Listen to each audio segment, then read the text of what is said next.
പ്രിയ ഉദ്യോഗാർത്ഥികളെ, പുതിയൊരു അധ്യായത്തിലേക്ക് ഏവർക്കും സ്വാഗതം. എല്ലാവരും ചാനൽ സബ്സ്ക്രൈബ് ചെയ്യുക, ബെൽ ബട്ടൺ എനേബിൾ ചെയ്യുക. ആദ്യത്തെ ചോദ്യം: കേരള സംസ്ഥാനത്തിൻ്റെ രൂപീകരണത്തിന് കാരണമായ പ്രസ്ഥാനം ഏത്? കേരള സംസ്ഥാനത്തിൻ്റെ രൂപീകരണത്തിന് കാരണമായ പ്രസ്ഥാനം ഏത്? ഉത്തരം: ഐക്യ കേരള പ്രസ്ഥാനം. അടുത്ത ചോദ്യം: ഐക്യ കേരള പ്രസ്ഥാനത്തിൻ്റെ ആദ്യ സമ്മേളനം നടന്നത് എവിടെ? ഐക്യ കേരള പ്രസ്ഥാനത്തിൻ്റെ ആദ്യ സമ്മേളനം നടന്നത് എവിടെ? ഉത്തരം: ഒറ്റപ്പാലം. അടുത്ത ചോദ്യം: ഐക്യ കേരള പ്രസ്ഥാനത്തിൻ്റെ ആദ്യ അധ്യക്ഷൻ ആര്? ഐക്യ കേരള പ്രസ്ഥാനത്തിൻ്റെ ആദ്യ അധ്യക്ഷൻ ആര്? ഉത്തരം: ടി പ്രകാശം. അടുത്ത ചോദ്യം: തൃശ്ശൂരിൽ നടന്ന ഐക്യ കേരള കൺവെൻഷൻ്റെ അധ്യക്ഷൻ ആര്?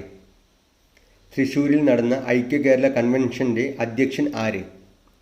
ഉത്തരം: കെ കേളപ്പൻ. 1947 തൃശ്ശൂരിൽ നടന്ന ഐക്യ കേരള കൺവെൻഷൻ്റെ അധ്യക്ഷനായി തിരഞ്ഞെടുക്കപ്പെട്ടത് കെ കേളപ്പൻ. അടുത്ത ചോദ്യം: ഐക്യ കേരള പ്രതിജ്ഞ തയ്യാറാക്കിയത് ആര്? ഐക്യ കേരള പ്രതിജ്ഞ തയ്യാറാക്കിയത് ആര്?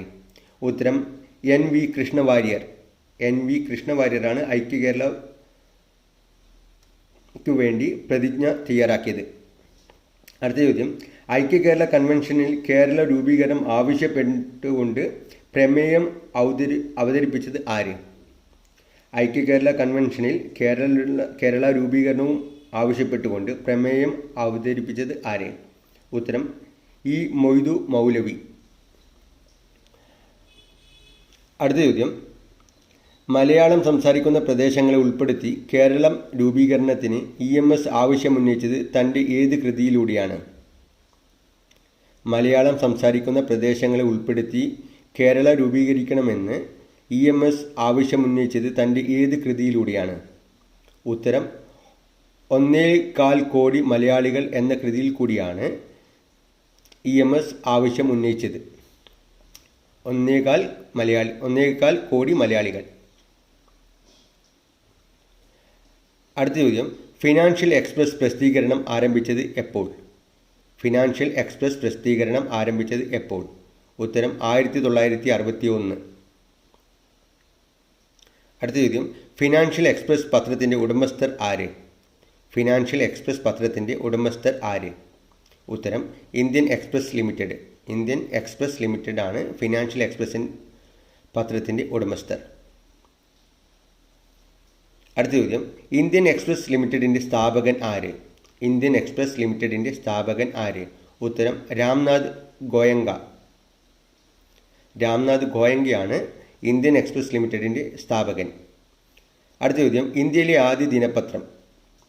ഉത്തരം: ബംഗാൾ ഗസറ്റ്.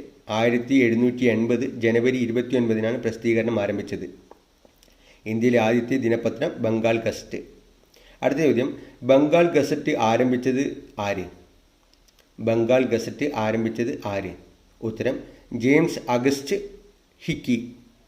ജെയിംസ് അഗസ്റ്റ് ഹിക്കിയാണ് ബംഗാൾ ഗസറ്റ് ദിനപത്രം ആരംഭിച്ചത്. അടുത്ത ചോദ്യം: ബംഗാൾ ഗസറ്റ് പ്രസിദ്ധീകരണം ആരംഭിച്ചത് എവിടെ? ബംഗാൾ ഗസറ്റ് പ്രസിദ്ധീകരണം ആരംഭിച്ചത് എവിടെ? ഉത്തരം: കൊൽക്കത്ത. അടുത്ത ചോദ്യം: ബംഗാൾ ഗസറ്റ് പ്രസിദ്ധീകരിച്ച ഭാഷ ഏത്? ബംഗാൾ ഗസറ്റ് പ്രസിദ്ധീകരിച്ച ഭാഷ ഏത്? ഉത്തരം: ഇംഗ്ലീഷ്. ഇംഗ്ലീഷ് ഭാഷയിലാണ് ബംഗാൾ ഗസറ്റ് പ്രസിദ്ധീകരണം ആരംഭിച്ചത്. അടുത്ത ചോദ്യം: ഇന്ത്യയിലെ ആദ്യത്തെ സായാഹ്ന പത്രം ഏത്? ഇന്ത്യയിലെ ആദ്യത്തെ സായാഹ്ന പത്രം ഏത്? ഉത്തരം: മദ്രാസ് മെയിൽ. 1868 മദ്രാസ് മെയിൽ എന്ന സായാഹ്ന പത്രം ഇന്ത്യയിൽ ആരംഭിച്ചത്. അടുത്ത ചോദ്യം: ഇന്ത്യയിൽ ഏറ്റവും പ്രചാരമുള്ള ദിനപത്രം ഏത്? ഇന്ത്യയിൽ ഏറ്റവും പ്രചാരമുള്ള ദിനപത്രം ഏത്? ഉത്തരം: ദൈനിക് ജാഗരൺ. ദൈനിക് ജാഗരൺ എന്ന പത്രമാണ് ഇന്ത്യയിൽ ഏറ്റവും പ്രചാരമുള്ള ദിനപത്രം. ദൈനിക് ജാഗരൺ ഏത് ഭാഷയിലാണ് അച്ചടിക്കുന്നത്? ദൈനിക് ജാഗരൺ എന്ന ദിനപത്രം ഏത് ഭാഷയിലാണ് അച്ചടിക്കുന്നത്? ഉത്തരം: ഹിന്ദി. അടുത്ത ചോദ്യം: ഇന്ത്യയിൽ ഏറ്റവും പ്രചാരമുള്ള ഇംഗ്ലീഷ് ദിനപത്രം ഏത്? ഇന്ത്യയിൽ ഏറ്റവും പ്രചാരമുള്ള ഇംഗ്ലീഷ് ദിനപത്രം ഏത്? ഉത്തരം ടൈംസ് ഓഫ് ഇന്ത്യ. അടുത്ത ചോദ്യം, ഇന്ത്യയിൽ ഏറ്റവും കൂടുതൽ പ്രതിമാസികകൾ പുറത്തിറങ്ങുന്ന ഭാഷ ഏത്? ഇന്ത്യയിൽ ഏറ്റവും കൂടുതൽ പ്രതിമാസികകൾ പുറത്തിറങ്ങുന്ന ഭാഷ ഏത്? ഉത്തരം ഹിന്ദി. അടുത്ത ചോദ്യം, ഇന്ത്യയിൽ ഏറ്റവും കൂടുതൽ ദിനപത്രങ്ങൾ പുറത്തിറങ്ങുന്ന സംസ്ഥാനം ഏത്? ഇന്ത്യയിൽ ഏറ്റവും കൂടുതൽ ദിനപത്രങ്ങൾ പുറത്തിറങ്ങുന്ന സംസ്ഥാനം ഏത്? ഉത്തരം ഉത്തർപ്രദേശ്. ഉത്തർപ്രദേശിലാണ് ഇന്ത്യയിൽ ഏറ്റവും കൂടുതൽ ദിനപത്രങ്ങൾ പുറത്തിറങ്ങുന്നത്. അടുത്ത ചോദ്യം, ഇന്ത്യയിൽ ഏറ്റവും കൂടുതൽ ഭാഷകളിൽ ദിനപത്രങ്ങൾ പുറത്തിറങ്ങുന്നത് എവിടെ? ഇന്ത്യയിൽ ഏറ്റവും കൂടുതൽ ഭാഷകളിൽ ദിനപത്രങ്ങൾ പുറത്തിറങ്ങുന്നത് എവിടെ? ഉത്തരം ന്യൂഡൽഹി. അടുത്ത ചോദ്യം, ഇന്ത്യൻ ന്യൂസ് പേപ്പർ ദിനമായി ആചരിക്കുന്നത് എന്ന്? ഇന്ത്യൻ ന്യൂസ് പേപ്പർ ദിനമായി ആചരിക്കുന്നത് എന്ന്? ഉത്തരം ജനുവരി 29. അടുത്ത ചോദ്യം, ദേശീയ പ്രസ് ദിനം എപ്പോൾ? ദേശീയ പ്രസ് ദിനം എപ്പോൾ? ഉത്തരം നവംബർ 16. ദേശീയ പ്രസ് ദിനം നവംബർ 16. അടുത്ത ചോദ്യം, ലോക പത്ര സ്വാതന്ത്ര്യ ദിനം എപ്പോൾ? ലോക പത്ര സ്വാതന്ത്ര്യ ദിനം എപ്പോൾ? ഉത്തരം മെയ് 3. അടുത്ത ചോദ്യം, PTI പ്രവർത്തനം ആരംഭിച്ച വർഷം? PTI പ്രവർത്തനം ആരംഭിച്ച വർഷം? ഉത്തരം 1949 ഫെബ്രുവരി 1. 1949 ഫെബ്രുവരി 1 PTI പ്രവർത്തനം ആരംഭിച്ചത്. അടുത്ത ചോദ്യം, PTIയുടെ ആസ്ഥാനം എവിടെ? PTIയുടെ ആസ്ഥാനം എവിടെ? ഉത്തരം ന്യൂഡൽഹി. അടുത്ത ചോദ്യം, PTIയുടെ സേവനം ലഭ്യമാകുന്ന ഭാഷകൾ ഏതെല്ലാം? PTIയുടെ സേവനം ലഭ്യമാകുന്ന ഭാഷകൾ ഏതെല്ലാം? ഉത്തരം ഇംഗ്ലീഷ്, ഹിന്ദി. അടുത്ത ചോദ്യം, PTIയുടെ ഹിന്ദി വാർത്താ സർവീസിൻ്റെ പേരെന്ത്? PTIയുടെ ഹിന്ദി വാർത്താ സർവീസിൻ്റെ പേരെന്ത്? ഉത്തരം ഭാഷ. അടുത്ത ചോദ്യം, പ്രസിദ്ധീകരണം തുടരുന്ന ഇന്ത്യയിലെ ഏറ്റവും പഴയ ദിനപത്രം ഏത്? പ്രസിദ്ധീകരണം തുടരുന്ന ഇന്ത്യയിലെ ഏറ്റവും പഴയ ദിനപത്രം ഏത്? ഉത്തരം ബോംബെ സമാചാർ. അടുത്ത ചോദ്യം, 1822 ബോംബെ സമാചാർ സ്ഥാപിച്ചത് ആര്?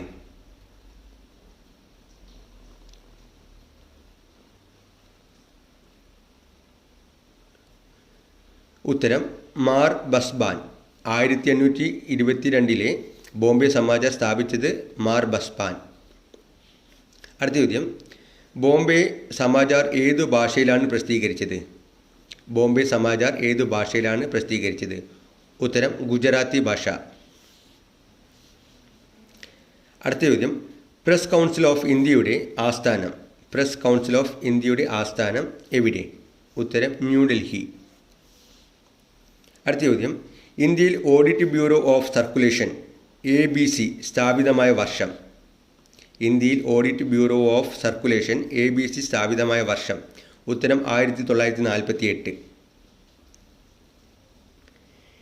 ABCയുടെ രജിസ്റ്റേർഡ് ഓഫീസ് സ്ഥിതി ചെയ്യുന്ന നഗരം? ABCയുടെ രജിസ്റ്റേർഡ് ഓഫീസ് സ്ഥിതി ചെയ്യുന്ന നഗരം? ഉത്തരം ബോംബെ.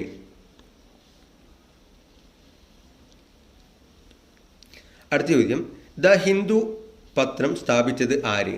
ദ ഹിന്ദു പത്രം സ്ഥാപിച്ചത് ആര്?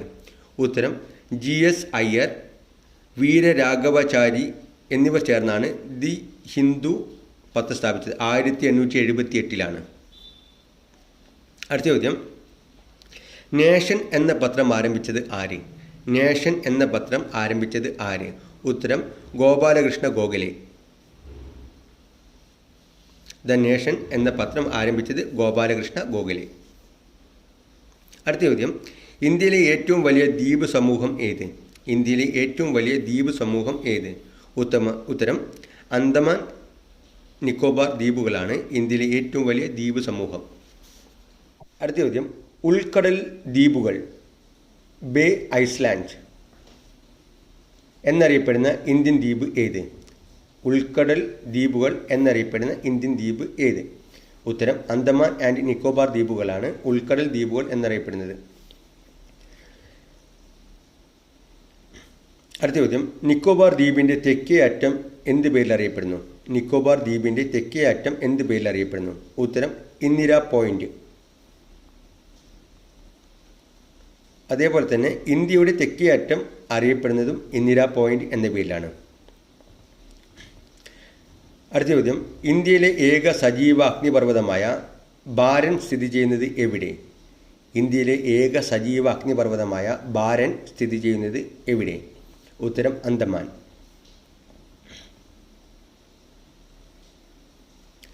അടുത്ത ചോദ്യം, അന്തമാനിലെ ഏറ്റവും ഉയരം കൂടിയ കൊടുമുടി ഏത്? അന്തമാനിലെ ഏറ്റവും ഉയരം കൂടിയ കൊടുമുടി ഏത്?